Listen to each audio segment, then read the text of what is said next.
जय श्री श्री राधा माधव की जय, श्रील प्रभुपाद की जय। थैंक यू निमाई। ओम नमो भगवते वासुदेवाय। ओम नमो भगवते वासुदेवाय।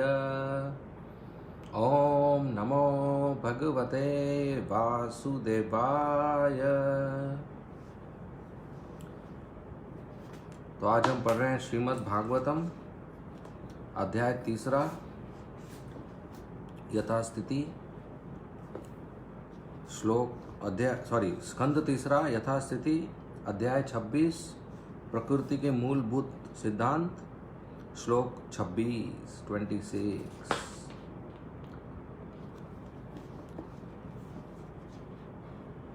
कर्तृत्वं करन्त्वं च कार्यत्वं चेति लक्षणं शान्तघोरविमूढत्वम् इति वा स्यात् अहंकृते। अनुवाद और तात्पर्य श्रील प्रभुपाद द्वारा अनुवाद। यह अहंकार कर्ता, करण तथा कार्य के लक्षणों वाला होता है। सतो, रजो तथा तमो गुणों के द्वारा यह जिस प्रकार प्रभावित होता है उसी के अनुसार यह शांत, क्रियावन या मंद लक्षण वाला माना जाता है। तात्पर्य, अहंकार भौतिक व्यापारों के अधिष्ठता देवताओं में रूपांतरित हो जाता है। करण के रूप में अहंकार विभिन्न इंद्रियों के रूप में प्रदर्शित होता है और देवताओं तथा इंद्रियों के संयोग से भौतिक वस्तुएं उत्पन्न होती हैं। इस जगत में हम अनेक वस्तुएं उत्पन्न कर रहे हैं जिसे सभ्यता की उन्नति कहते हैं, किंतु वास्तव में सभ्यता की उन्नति अहंकार का प्रकाशन है। अहंकार से ही सारी वस्तुएं सुख उपभोग की सामग्रियों के रूप में उत्पन्न होती हैं। मनुष्य को इन सामग्रियों की कृत्रिम आवश्यकता को कम करना होता है। महान आचार्य नरोत्तम दास ठाकुर ने शोक प्रकट किया है कि जब मनुष्य वासुदेव की शुद्ध चेतना या कृष्ण चेतना से विपत्त होता है तो वह भौतिक कर्मों में बंध जाता है। उनके द्वारा प्रयुक्त शब्द इस प्रकार है: सत्संग छाड़ी कैनु अस्ते विलासते, कारने लागिल ये कर्म बंध फांस। मैं क्षणिक भौतिक संसार का आनंद उठाना चाहता था, इसलिए मैंने शुद्ध चेतना की अवस्था का परित्याग कर दिया। इसलिए मैं कर्म फल के जाल में फंस गया हूँ। ओम अज्ञानतिमिरन्धस्य ज्ञानाञ्जनशलाकया चक्षु उन्मीलितं येन तस्मै श्री गुरवे नमः। नमः ओम विष्णुपदाय कृष्णप्रेष्ठाय भूतले श्रीमते भक्ति वेदांत स्वामी इति नामिने। नमस्ते सारस्वते देवे गौरवाणी प्रचारिणे, निर्विशेषा शून्यवादी पाश्चात्य देशतारिणे। जय श्री कृष्णा चैतन्य प्रभु नित्यानंद, श्री अद्वैत गदाधर श्रीवासादि गौर भक्त वृंद। हरे कृष्णा कृष्णा कृष्णा हरे हरे, हरे राम राम राम हरे हरे। तो आज हम पढ़ रहे हैं श्रीमद् भागवतम स्कंद 3 अध्याय 26 श्लोक 26 अनुवाद। यह अहंकार कर्ता, करण तथा कार्य के लक्षणों वाला होता है। सतोगुण, रजोगुण तथा तमोगुण के द्वारा यह जिस प्रकार प्रभावित होता है उसी के अनुसार यह शांत, क्रियावान या मंद लक्षण वाला माना जाता है। हरे कृष्णा। तो पिछले अध्याय में हमने चर्चा किया था कैसे भगवान महाविष्णु जब महत तत्व के ऊपर दृष्टिपात करते हैं तो महत तत्व में हलचल होती है और उस हलचल के अलग अलग एलिमेंट तत्व का सृजन होता है, जिसको हम 24 तत्व सृष्टि कहते हैं। तो पहली हलचल से उत्पन्न होता है फॉल्स ईगो, अहंकार, और प्रकृति के 3 गुण, सतोगुण, रजोगुण, तमोगुण। तो इसी अहंकार और तीनों गुणों से मिलकर बाकी सब तत्व जो मन है, बुद्धि है, और 5 कर्मेंद्रियां हैं, 5 ज्ञानेंद्रियां हैं, और 5 महाभूत है, ग्रॉस एलिमेंट्स, और 5 विषय वस्तु है, ये सब बाकी 22 वस्तुएं, बाकी 22 तत्व ये अहंकार से उत्पन्न होते हैं। अहंकार और तमोगुण से मिलकर उत्पन्न होते हैं। और हम आगे पढ़ेंगे कि ये पूरी जो दुनिया ही है हमारे आंखों के सामने, ये हमारा अहंकार ही है। हमारा अहंकार ही हमारे सामने आया है। तो 3 गुणों में घूमकर जो ये अहंकार है, इसके अधिष्ट देव पुरुष हैं संकर्षण। हमने ये भी चर्चा किया था कि वासुदेव, संकर्षण, प्रद्युम्न, अनिरुद्ध, ये 4 जो हैं चतुर्व्यूह, ये चेतना, अहंकार, बुद्धि और मन के अधिष्ठता देव है या अधिष्ठा पुरुष है, प्रिडोमिनेटिंग डीटी। तो जो व्यक्ति अपनी चेतना का शुद्ध करना चाहता है वो वासुदेव की पूजा करता है।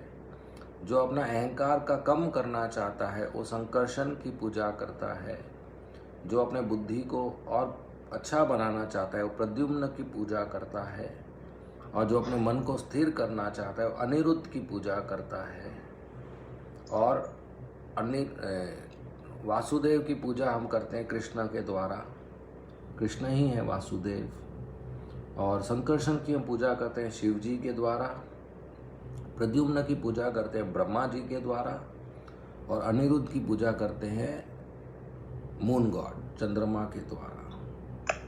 तो ये जो संकर्षण है ये हजारों मुख वाले जो अनंत हैं उनके रूप में भी आते हैं।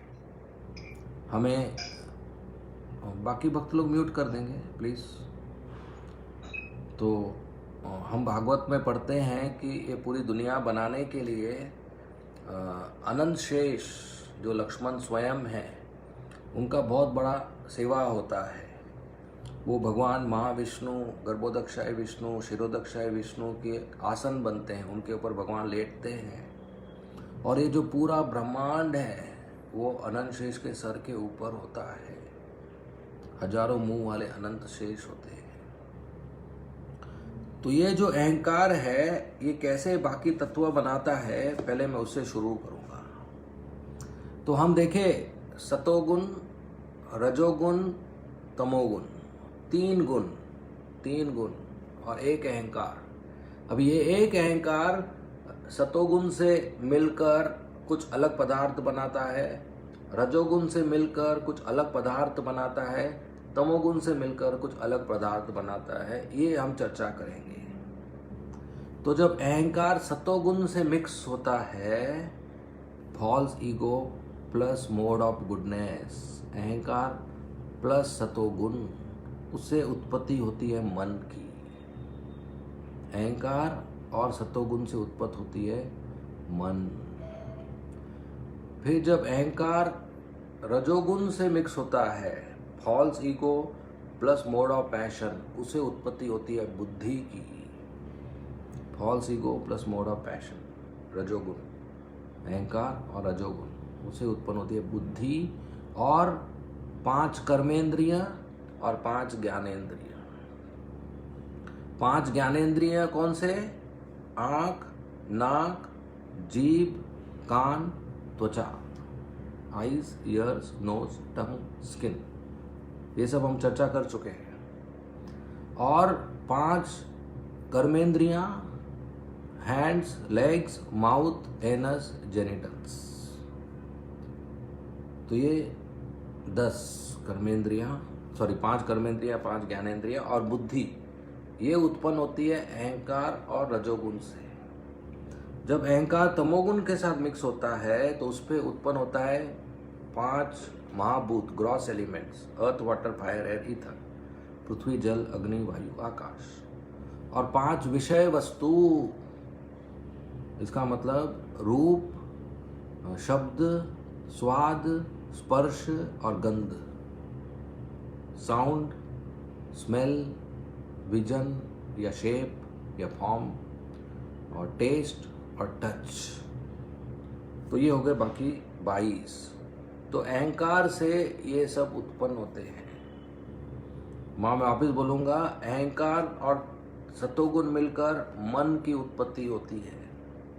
अहंकार और रजोगुण मिलकर बुद्धि और 5 कर्मेंद्रियां, नॉलेज एक्वायरिंग सेंसेस, और 5 ज्ञानेंद्रियां, वर्किंग सेंसेस उत्पन्न होते हैं। और अहंकार और तमोगुण से मिलकर ग्रॉस एलिमेंट्स, 5 महाभूत और विषय वस्तु उत्पन्न होते हैं। और उसके बाद बहुत कुछ और उत्पन्न होता है, लेकिन ये 24 तत्व है। 24 तत्वों से ही पूरी दुनिया बनी हुई है। तो मैं चाहूँगा ये तीनों, कोई 3 भक्त लोग एक एक करके रिपीट करें ताकि सबका पक्का हो जाए।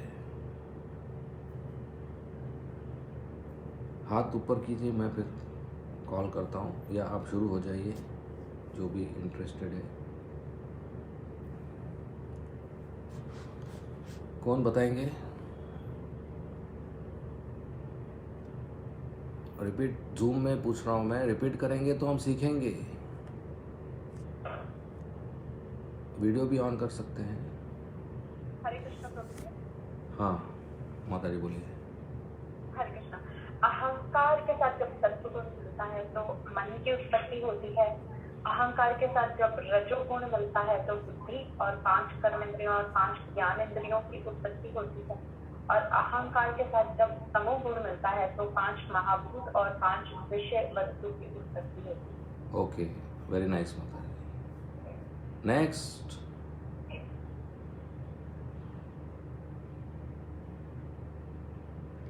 और कौन बताएंगे?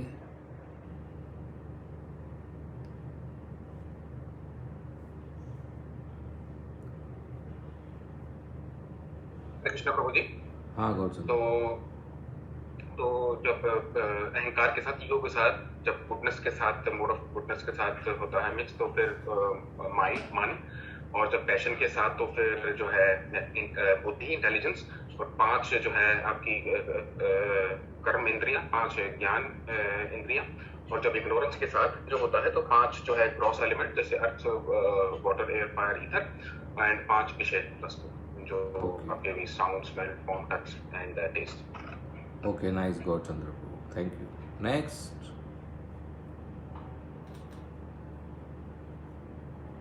और कौन बताएंगे? कोई हाथ ऊपर किए थे? और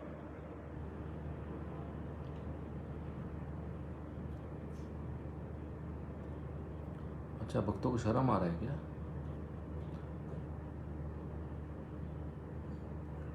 हरे कृष्ण प्रभु जी। Hare sorry, Krishna. I would like to add in, but मेरी थोड़ी पीछे डिस्टर्बेंस आई थी। I hope that's okay. हाँ, गो अहेड। हाँ जी, जब अहंकार और इग्नोरेंस मिलते हैं तब जो 5 एलिमेंट्स और जो अर्थ, वाटर, फायर, ईथर का उत्पत्ति होता है। Is that correct? Yes. And then जब सत्वगुण और अहंकार मिलते हैं तब इंटेलिजेंस, जो मन है, उनका उत्पत्ति होता है। और जब तमोगुण से मिलते हैं, is that the one left? No, रजोगुण। रजोगुण। देन रजोगुण के साथ अहंकार जब मिलता है, कैन यू रिपीट? थोड़ा सा हिंट दोगे प्रभु जी? Sorry, I forgot. ओके, कोई मदद कीजिए माता जी को। हरे कृष्णा प्रभु जी। हाँ, हरे कृष्णा। हरे कृष्णा। यस प्रभु जी। प्रभु जी, you want me to repeat all 3 or where माता जी got stuck? हाँ, where माता जी got stuck? माता जी, आप कहाँ पे स्टक हुए थे? अहंकार जब रजोगुण से मिलता है, राइट? रजोगुण से, यस। हाँ, अहंकार जब रजोगुण से मिलता है तो उसमें बुद्धि की उत्पत्ति होती है प्लस कर्मेंद्रिय और ज्ञानेंद्रिय। ओके माता जी। Right. Yes, Prabhuji. Thank you so much. Okay, या पालिका लक्ष्मी माता, you can tell others also. Okay प्रभु जी, थर्ड वाला जो है, जब अहंकार जब मोड ऑफ इग्नोरेंस से जब मिलता है तो उस समय ग्रॉस एलिमेंट प्लस 5 विषय वस्तु, ये सारी चीज की उत्पत्ति होती है। और जब इग्नोरेंस जब मोड ऑफ गुडनेस से मिलता है तो मन की उत्पत्ति होती है प्लस 5 कर्मेंद्रियां और 5 ज्ञानेंद्रियां, उसकी उत्पत्ति होती है। नो, गुडनेस में only mind. Oh, I am so sorry, yes, only mind, correct. Passion में बुद्धि और Correct. 10 इंद्रियां। ओके, थैंक यू बहुत माता हाँ, जी। यस। नेक्स्ट अभी मुझे कोई भक्त चाहिए जो 24 तत्व बताएंगे, थोड़ा विजिट करेंगे। नवीन, अच्छा नवनील, सॉरी नवनील।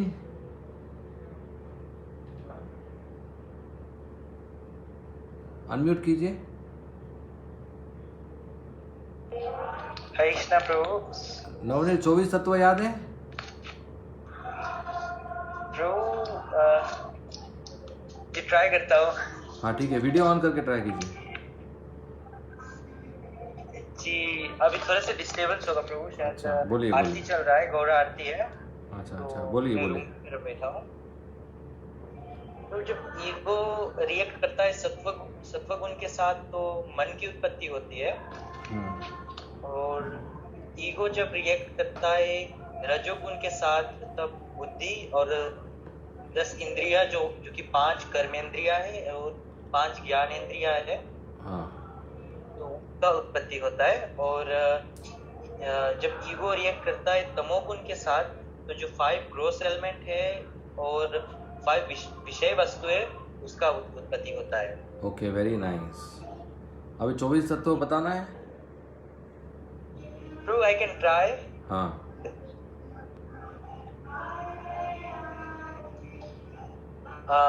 24 तत्व। First I can start with विषय वस्तु। Sound, smell, form, touch, taste. फिर gross element air, water, fire, air, ether. फिर walking sensors, hands, legs, anus, genitals and mouth. Knowledge applying senses, eyes, ears, nose, touch, taste and skin. Eyes, ears, nose, tongue and skin. Eyes, ears, nose, tongue and skin. And the last one is mind.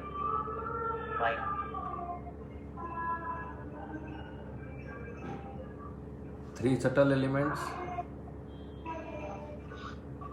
Subtle elements, intelligence, ego and mind. Okay, and 24th?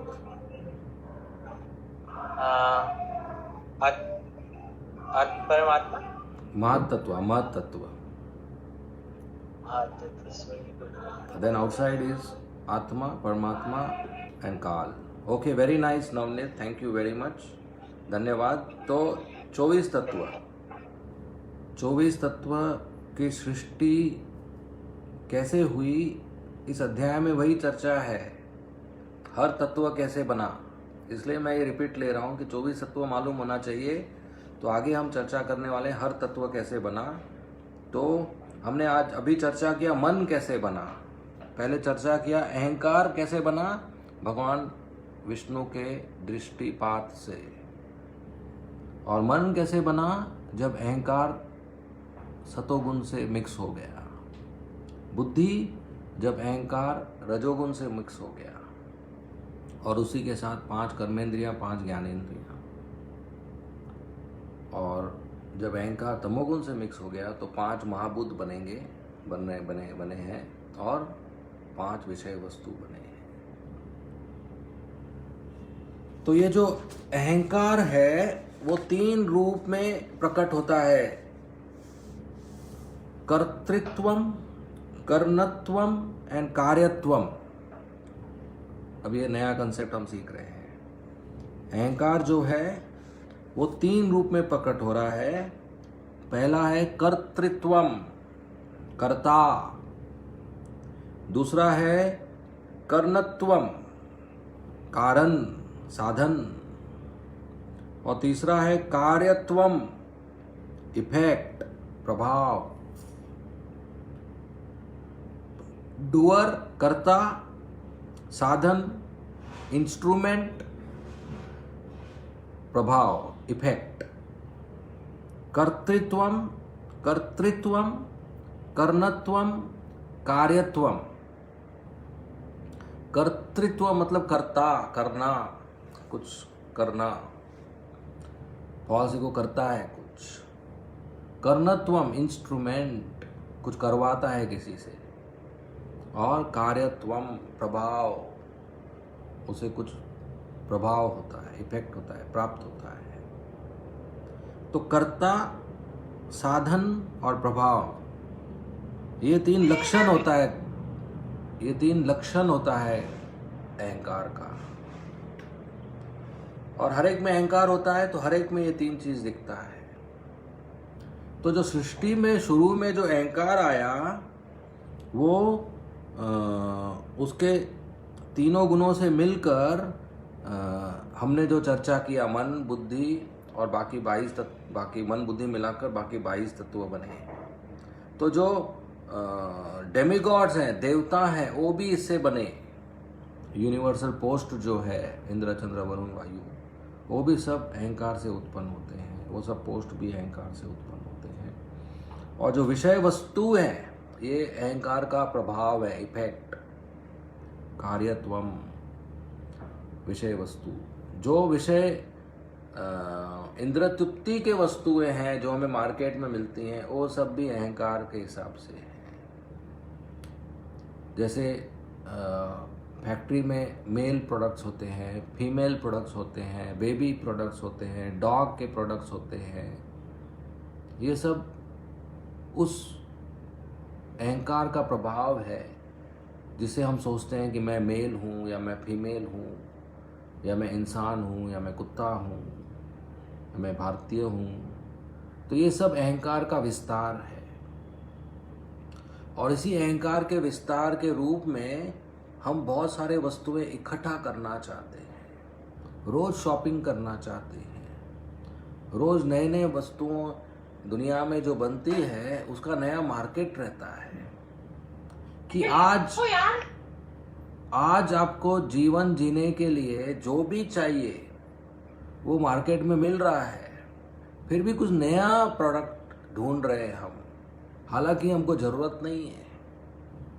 फिर भी innovation हो रहा है, हालांकि जीवन जीने के लिए उसकी ज़रूरत नहीं है। लेकिन ये चलते रह रहा है, करोड़ों सालों से चल रहा है।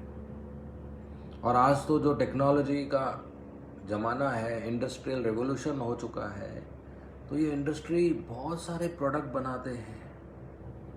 आप जीवन में सोच नहीं सकते, ऐसे ऐसे सामान बिकते हैं और ऐसे ऐसे सामान बनते हैं, लेकिन असली में काम का कुछ नहीं होता है। मुझे याद है, मैं दुबई में गया था, तो एक भक्त जिनके घर पे रुका हुआ था मैं, उन्होंने कहा कि चलिए कुछ शॉपिंग करते हैं आपके लिए। दुबई में सब लोग शॉपिंग करने के लिए आते हैं। तो मैंने कहा मुझे तो कुछ भी नहीं चाहिए, लेकिन हाँ, मैं सोच रहा था कि वापस जब आऊँ मैं इंडिया, तो हमारे जो कुछ डिपार्टमेंट के ब्रह्मचारी, उनको कुछ गिफ्ट दूँ मैं, तो उनके लिए कुछ खरीदते हैं। तो हम गए दुबई में, उसका नाम है हाइपर मार्केट। हाइपर मार्केट मतलब कितने मंजिले मार्केट है, उसके बाद में कितने मंजिले फ्लोर्स, पार्किंग है। एक बार कार जहाँ रुका दिया आपने और भूल गए तो कार ढूंढने में दिनों लग जाएंगे कहाँ पार्क किया है। मैं ब्रिस्बेन में गया था, ऐसा हुआ था हमारे साथ। कार पार्क किया लेकिन याद नहीं था किधर पार्क किया। तो उस हाइपर मार्केट में छोटे से छोटे कार भी मिलता है और पिन भी मिलता है, सब कुछ खरीद सकते हो उधर हाइपर मार्केट। हम 3 घंटा घूमे, 3 घंटा नीचे से ऊपर, लेकिन कुछ भी बिना खरीद के खाली हाथ वापस आ गए।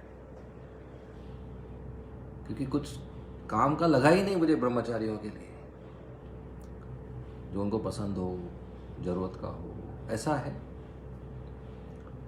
तो वो बोले प्रभु जी पहली बार मैं किसी ने देखा, 3 घंटा घूमा, कुछ खरीदा नहीं। तो सादा जीवन होना चाहिए। तो बहुत सारे वस्तुएं, बहुत सारे प्रोडक्ट बनते हैं और हम उसका जमा करते हैं कि इस प्रोडक्ट से, इस वस्तु से हमें खुशी मिलेगा, इस वस्तु से हमें सफलता मिलेगी। लेकिन हमें सफलता मिलती नहीं है, खुशी मिलता नहीं है, क्योंकि आत्मा के लिए ये वस्तुएं नहीं बनी हुई हैं। ये वस्तुएं शरीर के लिए बनी हुई हैं और हमारे अहंकार के कारण हम सोचते हैं कि मैं ये शरीर हूँ, मैं लड़का हूँ तो मुझे जीन्स चाहिए, बाइक चाहिए, फुटबॉल चाहिए, नया फ़ोन चाहिए। मैं लड़की हूँ तो मुझे नया लिपस्टिक चाहिए, गहने चाहिए, साड़ी चाहिए, पर्स चाहिए। या मैं मैनेजर हूँ तो मुझे नया पेन चाहिए, लैपटॉप चाहिए, स्टेशनरी चाहिए, कुर्सी चाहिए बैठने के लिए। या मैं प्यून हूँ तो मुझे नया झाड़ू चाहिए या वैक्यूम क्लीनर चाहिए इस्तेमाल करने के लिए। ये चल रहा है। शुरुआत होती है मैं से, कि मैं कौन हूं ये एक बार पक्का हो गया तो उसके अनुसार एक लिस्ट बन जाता है और वो लिस्ट को हासिल करने के लिए हम जीवन भर मेहनत करते हैं।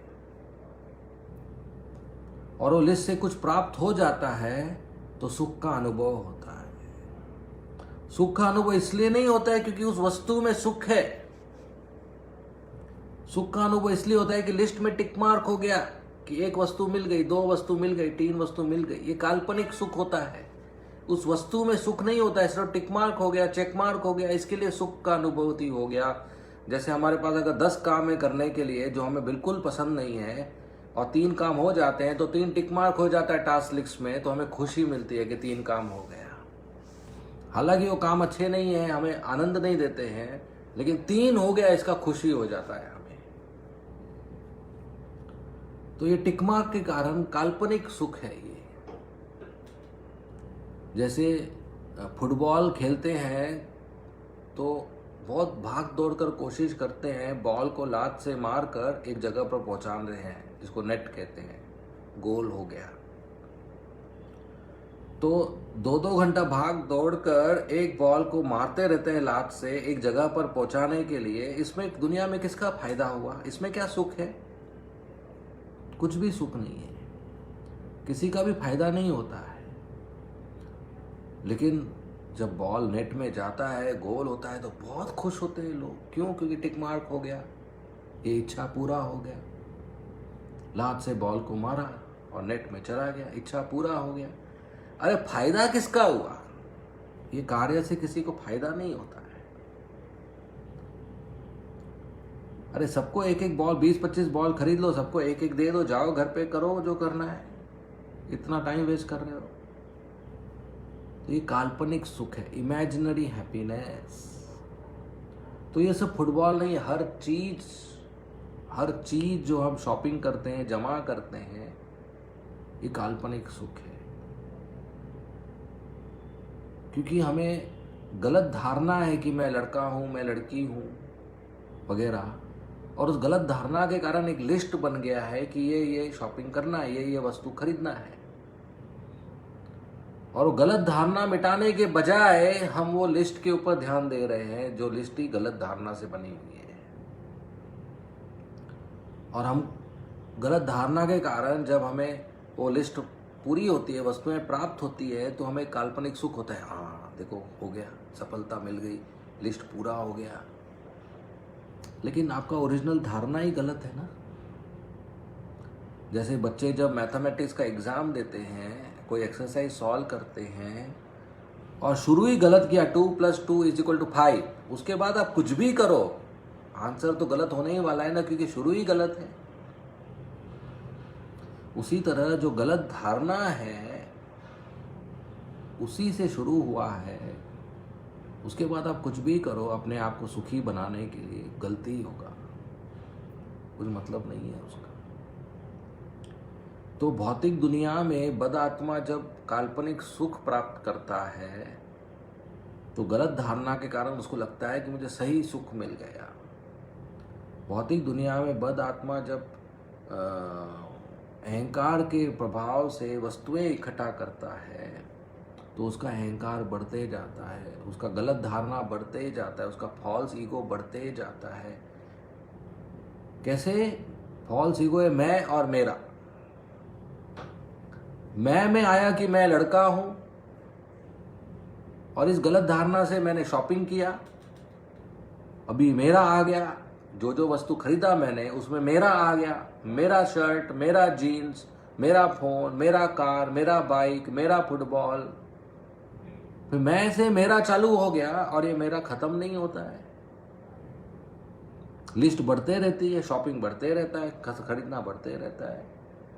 तो ये पूरी दुनिया इसकी के पीछे कर रहा है, ये मैं और मेरा के पीछे। हर फैक्ट्री में जो सामान बन रहा है किसी का तो मेरा हो गया वो बाद में।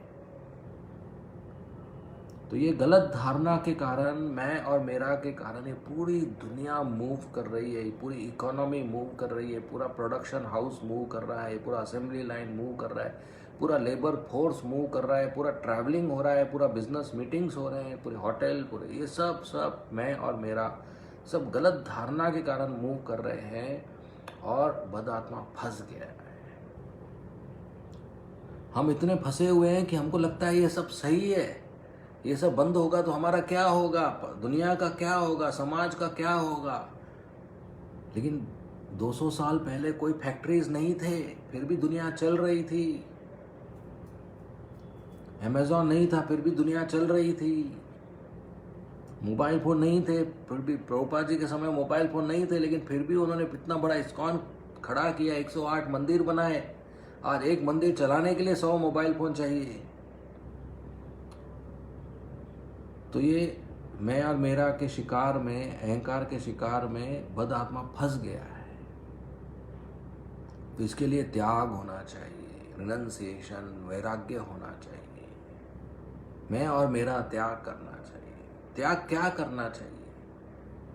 मेरा घर, तो त्याग घर नहीं करना है, त्याग मेरा करना है, कृष्ण का घर। मेरा शर्ट, तो त्याग करना है मतलब कि उतार के फेंक दूं? नहीं, कृष्ण का शर्ट। मेरा धन नहीं, कृष्ण का धन, कृष्ण की लक्ष्मी। तो त्याग मेरा शब्द करना है कि सब वस्तु कृष्ण की है तो कृष्ण को सेवा में देना चाहिए। है कृष्ण का और कृष्ण को वापस दिया, कुछ बड़ी बात है? जैसे किसी ने आपसे 100 रुपये उधार लिया और आपको वापस दिया, कुछ बड़ी बात है? ऑफकोर्स कलयुग में बहुत बड़ी बात है, किसी ने वापस तो दिया, तो कुछ बड़ी बात है। कृष्ण का धन कृष्ण को वापस दिया, कुछ बड़ी बात नहीं है। फिर भी कृष्ण हमें दान का फल देते हैं, धर्म का फल देते हैं, भक्ति का फल देते हैं। जैसे कोई गंगा में नहाने जाते हैं तो नहाते नहाते गंगा का पानी उठाकर गंगा को ही अर्पण करते हैं और उनको फल मिल जाता है, आशीर्वाद मिल जाता है। गंगा का पानी गंगा को दिया, फिर भी गंगा देवी आशीर्वाद देती है। उसी तरह कृष्ण का वस्तु वापस कृष्ण को दिया तो कृष्ण दान का, भक्ति का फल देते हैं। देखिए कितने दयालु हैं भगवान कृष्ण। उन्हीं का वस्तु उनको वापस दिया तो हमारा उद्धार हो जाता है। जैसे वृंदावन में एक बार फल वाली आई, फल का टोकरा लेकर फल बेचने के लिए। भगवान कृष्ण छोटी उम्र के थे, बेबी, और उन्होंने देखा इतने सारे फल टोकरी में, उनकी इच्छा हुई फल प्राप्त करने की। तो उन्होंने देखा था उनके पिता नंद बाबा कैसे फल प्राप्त करते थे। बार्टर सिस्टम होता था, 1 किलो चावल दो, 1 किलो फल लो, वजन के हिसाब से होता था। तो वो तुरंत किचन में गए और मुट्ठी भर चावल उठा लिया और दौड़ दौड़ के दरवाजे पर आए। अभी छोटे बालक हैं तो मुट्ठी भी छोटी है, तो बहुत थोड़ा चावल था और बरोबर पकड़ नहीं सकते थे, तो बहुत सारे चावल के दाने उंगली के बीच से गिर गए। पहुंचे तो 4-5 दाने बचे थे। मुट्ठी खोला, 4-5 दाने, मायूस हो गए कि इसमें तो क्या एक अंगूर भी नहीं मिलेगा। 4-5 दाने का वजन ही कितना, वजन के हिसाब से मिलता है। तो फल वाली माता जी ने देखा इतना सुंदर लड़का, सो ब्यूटीफुल। वो आकर्षित हो गई उनके सुंदरता से, श्याम सुंदर, और कहा लाला ये तो बहुत है, और 4 दाने लेकर 5-6 फल दे दिए। भगवान पकड़ भी नहीं पा रहे, ऐसे छाती से अपने दोनों हाथ छाती से पकड़कर फल ले लिए उन्होंने, और बहुत खुश हो गए कि मैंने बाबा से ज़्यादा प्रॉफिटेबल बार्टर किया। 4 दानों में 8 फल ले लिया। दौड़ के अंदर चले गए मैया के पास दिखाने के लिए,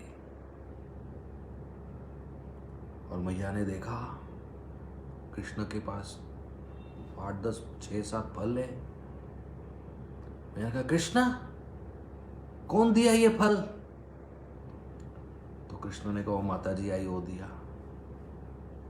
बोला मैंने कितनी बार कहा don't take food from strangers.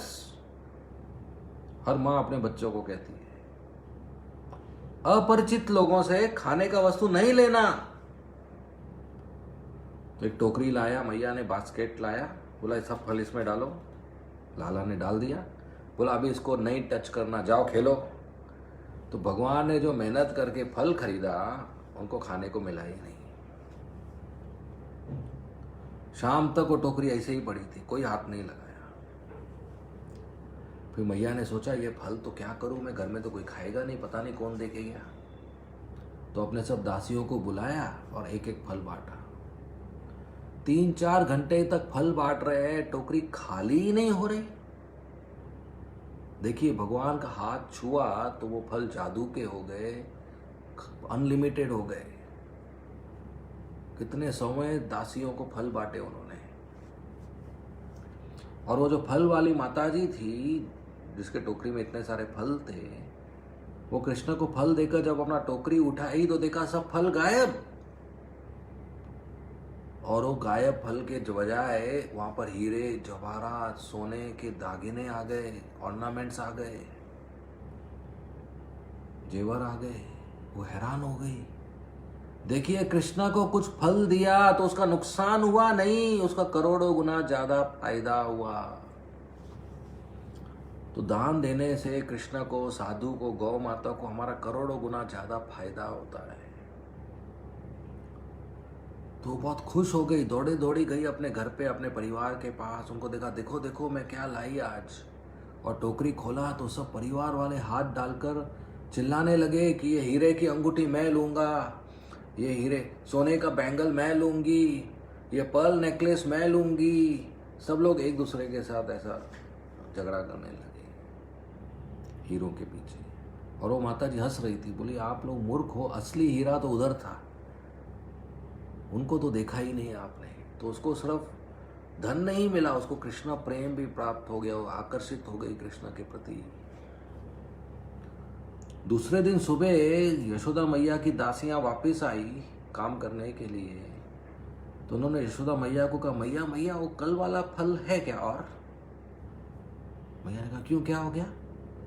बोला हमने पहली बार इतना टेस्टी फल खाया, इतना मीठा, इतना रसीला, इतना स्वादिष्ट फल हमने कभी नहीं खाया। कल एक फल काट कर पूरे परिवार ने थोड़ा थोड़ा खाया, सबका पेट भर गया, डिनर बनाने की जरूरत नहीं पड़ी, इतना अच्छा फल था वो। और है क्या?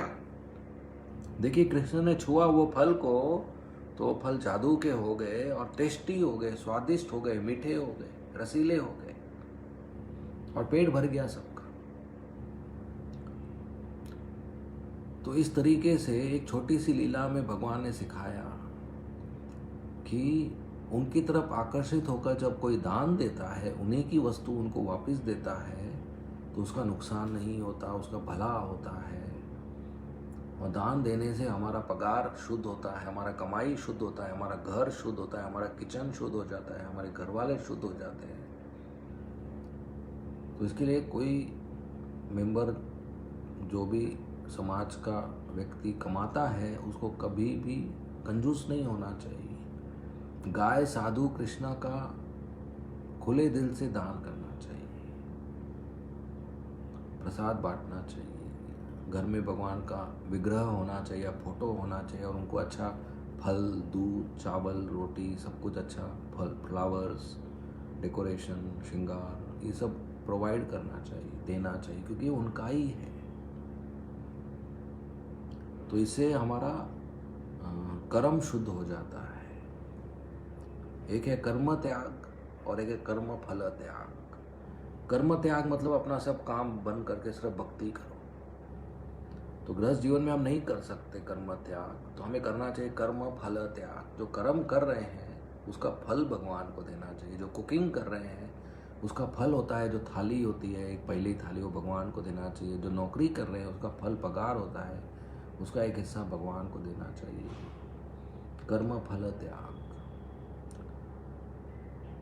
लेकिन जो सिर्फ इंद्रिय तृप्ति के लिए कमाते हैं या वस्तुएं इकट्ठा करते हैं, वो कर्म बंधन में फंस जाते हैं। जो कर्म के फल का त्याग नहीं करते, वो कर्म के फल के बंधन में फंस जाते हैं और उनके कारण उनका जन्म मृत्यु का चक्कर चलते रहता है, बार बार जन्म मृत्यु लेते रहते हैं। क्योंकि हम वस्तुओं से आसक्त हैं, वस्तुओं को प्यार करते हैं, हम उसमें फंसे हुए हैं, तो वो अच्छा नहीं है।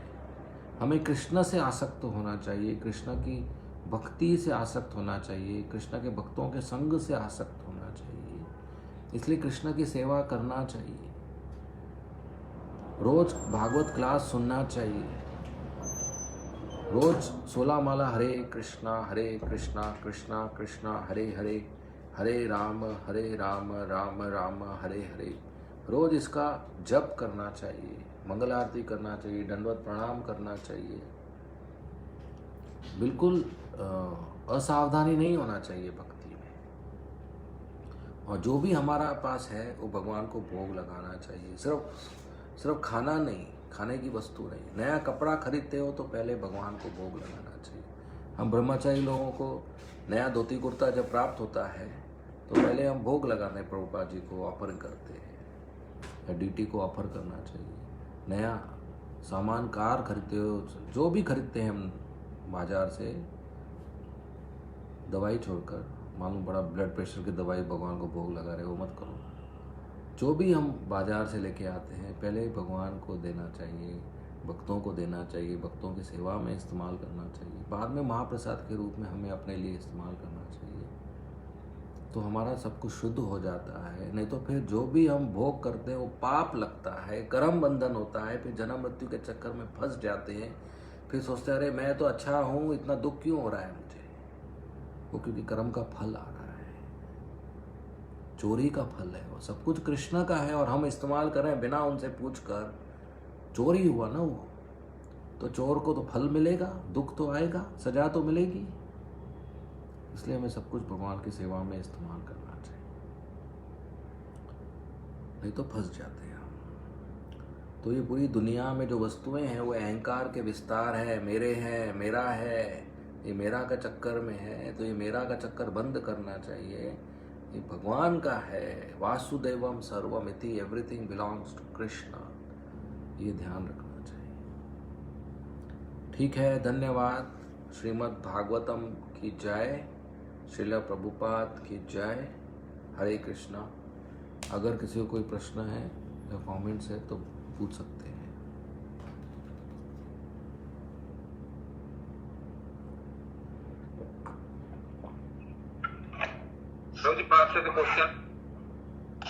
Yes please Parth. हरे कृष्णा।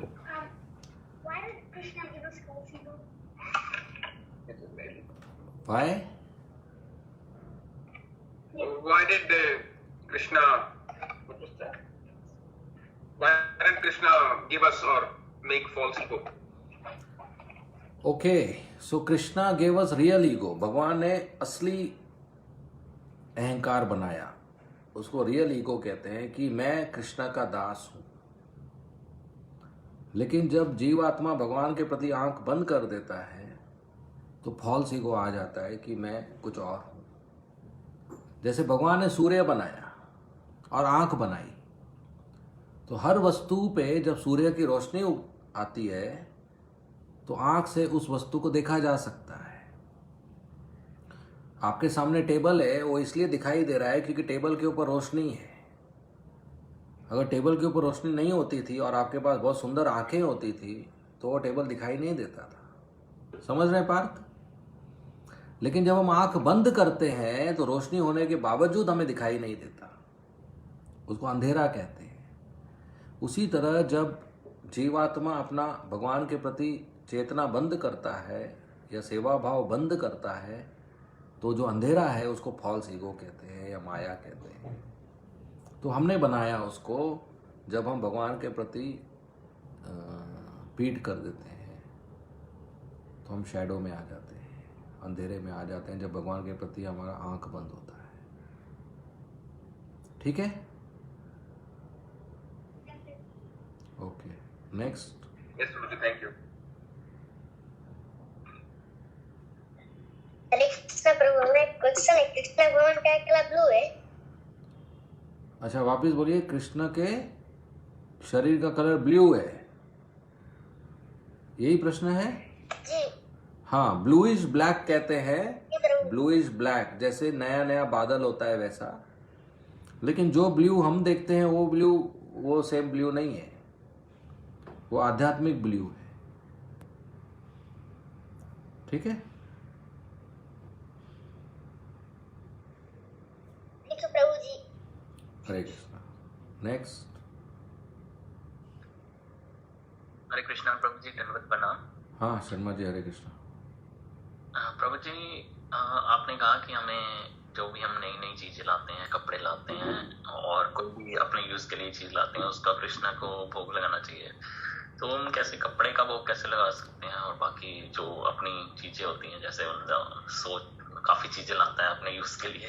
हाँ, तो भगवान के अल्टर के सामने रखना चाहिए आचमन करके, और हाथ जोड़कर भगवान को प्रार्थना करना चाहिए कि आप इसको स्वीकार करो, और उसके बाद निकाल लेना चाहिए। फिर महाप्रसाद के रूप में हम उसको इस्तेमाल कर सकते हैं। या अगर कोई वस्तु है जो पहले कोई भक्त इस्तेमाल कर सकते हैं, उसके बाद हम इस्तेमाल कर सकते हैं। जैसे कोई कार होता है तो पहली बार कार को ड्राइव करते हैं मंदिर में, भक्तों को कहीं लेके जाते हैं, ड्रॉप करते हैं, फिर दूसरे दिन से अपना यूज़ करते हैं। जैसे हमारा एक भक्त है, कभी कार लेते हैं तो फिर पहला दिन संकीर्तन बुक डिस्ट्रीब्यूशन के लिए कार को भेजते हैं कि इसमें किताबें लेके जाओ, हारमोनियम मृदंग करताल लेके जाओ, हरिनाम और बुक डिस्ट्रीब्यूशन करो। फिर दूसरे दिन से कार वो इस्तेमाल करते हैं। तो पहला इस्तेमाल भगवान और भगवान के भक्तों कर सकते हैं भगवान के खुशी के लिए, फिर बाद में उसको महाप्रसाद के रूप में हम इस्तेमाल कर सकते हैं। कपड़ों के मामले में प्रभु जी कैसे कर सकते हैं? हाँ, तो भगवान को अल्टर के सामने रखकर आचमन करके भगवान को कहेंगे स्वीकार कीजिए, आशीर्वाद दीजिए, फिर हम इस्तेमाल कर सकते हैं। ठीक है प्रभु जी, थैंक यू प्रभु जी। हरे कृष्णा। हरे कृष्णा। और जब अपने लिए नया कपड़ा खरीदते हैं तो उसी समय भगवान के लिए या भक्तों के लिए भी नया कपड़ा खरीदना चाहिए, दान देना चाहिए। थैंक यू प्रभु जी। हरे कृष्णा। क्योंकि जैसे घर में नया कपड़ा आता है दिवाली वगैरह को, तो सब सदस्यों के लिए आता है। तो कृष्णा भी हमारे घर के सदस्य हैं, एक्चुअली हम उनके सदस्य हैं। तो ओनर के लिए नहीं आया, ये ठीक नहीं है। तो उनके लिए भी लेना चाहिए, भक्तों के लिए भी लेना चाहिए, अपने सुविधा के हिसाब से। कुछ नहीं तो एक रुमाल लेना चाहिए, कुछ तो करना चाहिए। हरे कृष्ण। ठीक है? थैंक यू प्रभु जी। हरे और कोई कृष्णा। प्रश्न? और कोई प्रश्न?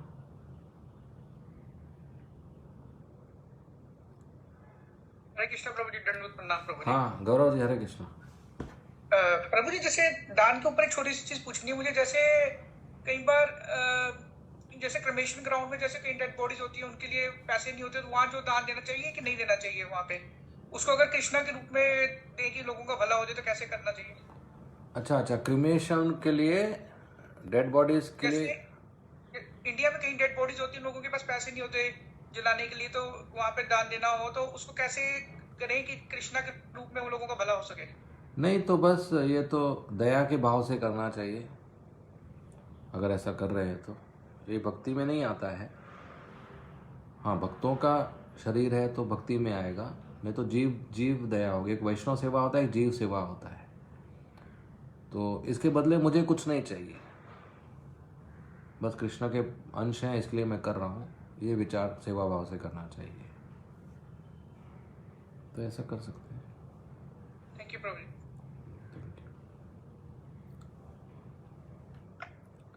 दान भी 3 प्रकार का होता है, सतोगुण दान, रजोगुण दान, तमोगुण दान।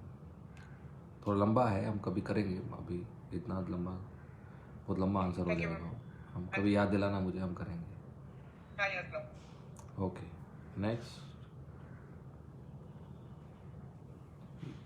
या दान के 3 प्रकार भगवत, एक मिनट, दान के 3 प्रकार भगवत गीता में है, आप पढ़ सकते हैं, तब तक चाहिए तो मैं श्लोक बता दूंगा। हम गौरचंद्र को, हम एक व्हाट्सएप ग्रुप बनाने वाले थे भक्तों का, ताकि क्लास के समय के अलावा भी किसी का क्वेश्चंस रहा तो गौरचंद्र को सबसे, गौरचंद्र आपका नंबर चैट में डाल दीजिए, सब लोग आपको कांटेक्ट करेंगे जिनकी इच्छा है। और वो व्हाट्सएप ग्रुप सिर्फ प्रश्न उत्तर के लिए होना चाहिए, बाकी फॉरवर्ड्स के लिए नहीं। तो मुझे कोई रेफरेंस देना है या किसी को प्रश्न पूछना है हफ्ते में कभी भी तो उस ग्रुप पे पूछ सकते हैं। ठीक है प्रभु जी, मैं बना दूंगा, मैं अपना नंबर डाल देता हूँ चैट में। हाँ, तो जिनकी इच्छा है कांटेक्ट करेंगे आपको। ओके, और कोई प्रश्न? कृष्णा प्रभु जी, हरे कृष्णा। हमारे क्वेश्चन रहा कि सबरे उचे मंगल आरती प्लेस से कौन सी बेनिफिट हुई? अच्छा, वापस बोलिए, सवेरे मंगल आरती में से कौन सी बेनिफिट हुई? क्या बेनिफिट हुए? मंगल आरती बहुत जरूरी है। मंगल आरती भगवान को सुबह सुबह देखना मतलब बहुत मंगल, बहुत शुभ है, और इससे हम भक्ति में बहुत जल्दी आगे बढ़ते हैं। तो मंगल आरती जरूर अटेंड करना चाहिए, रात को जल्दी सोकर सुबह जल्दी उठना चाहिए। बहुत लोग कहते हैं ना, पता नहीं आज किसका मुंह देख लिया सुबह सुबह, मेरा दिन खराब हो गया। तो वो लोग सुबह सुबह उठकर आईना देखते हैं ब्रश करने के टाइम, खुद का ही मुंह देखते हैं, वो तो फिर मुंह दिन खराब जाएगा ही। सुबह उठकर कृष्ण को देखना चाहिए, मंगल आरती में दंडवत प्रणाम करना चाहिए, तो दिन अच्छा जाएगा। तो ब्रह्म मुहूर्त में भक्ति करने से हमें 1000 गुना ज़्यादा फायदा होता है। तो सुबह मंगल आरती जप करना चाहिए, गुरु पूजा, तो हमें भक्ति में बहुत तीव्र से आगे बढ़ते हैं। मंगल आरती बहुत ज़रूरी है, और सीरियस भक्तों के लिए तो कंपलसरी होना चाहिए कि रोज़ मंगल आरती करें। ठीक है, थैंक यू प्रभु जी। और कोई प्रश्न?